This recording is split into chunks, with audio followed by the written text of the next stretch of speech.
আসসালামু আলাইকুম। আপনাদের সবার ঈদ কেমন কেটেছে? আমাদের ঈদেরও কিছু টুকিটাকি ঘোরাফেরার ভিডিও নিয়ে আপনাদের সাথে চলে এসেছি শেয়ার করার জন্য।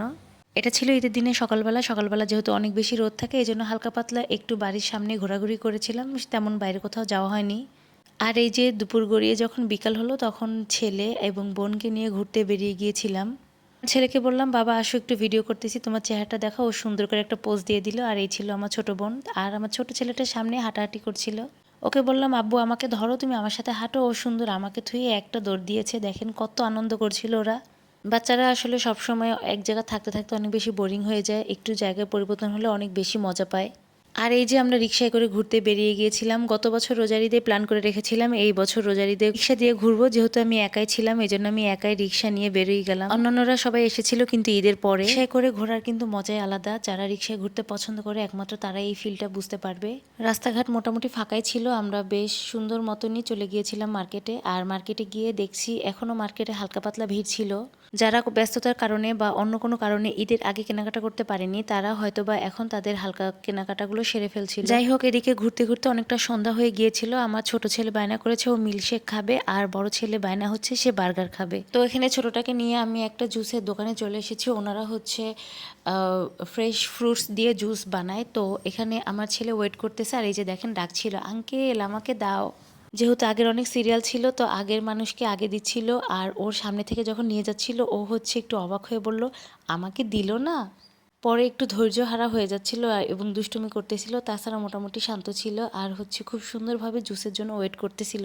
তো ও সব কথা এখনও সুন্দরভাবে বলতে পারে না। তো এখানে ও বোঝানোর চেষ্টা করছিল যে আম্মু আমাকে এখনও দিচ্ছে না কেন।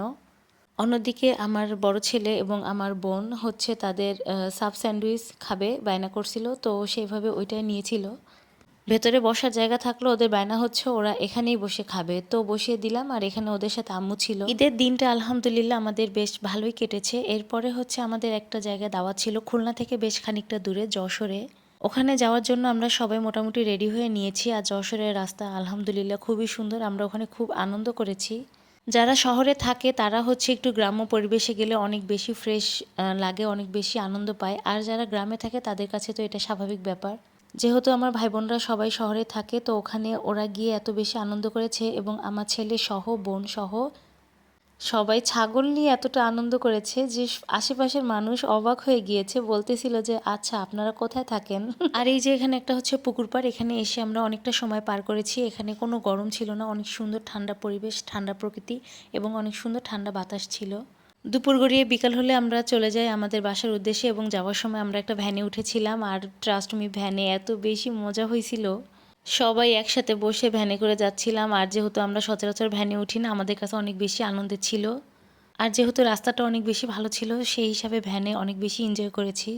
এই ছিল আমাদের ঈদের কয়েকটা দিন। দেখতে দেখতে সময় কত তাড়াতাড়ি চলে যায়। যে যার কর্মস্থলে চলে গিয়েছি, এখন সব কিছুই স্মৃতি হয়ে গিয়েছে। ঈদের অল্প একটু একটা সময়, নির্দিষ্ট কয়েকটা দিন এত বেশি আনন্দ হয় যে এই ছুটিগুলো মাঝে মাঝে দরকার। নিজের মনকে রিফ্রেশ করার জন্য, নিজের মাইন্ডকে রিফ্রেশ করার জন্য। এক জায়গা থাকতে থাকতে আসলে আমরা সবাই বোরিং হয়ে যাই। তো মাঝে মাঝে এইরকম আউটিং মানুষের জন্য খুবই দরকার। আর যেহেতু চাকরি বাকরি যারা করে তারা ঈদ ব্যতীত এই ধরনের ছুটিগুলো আসলে পায় না। তো এই ছিল আমাদের ঈদের আনন্দ। আপনাদের ঈদ কেমন কেটেছে অবশ্যই আমাদের সাথে জানাবেন কমেন্টের মাধ্যমে। সবাই অনেক বেশি ভালো থাকবেন, আমাদের জন্য দোয়া করবেন। আল্লাহ হাফেজ।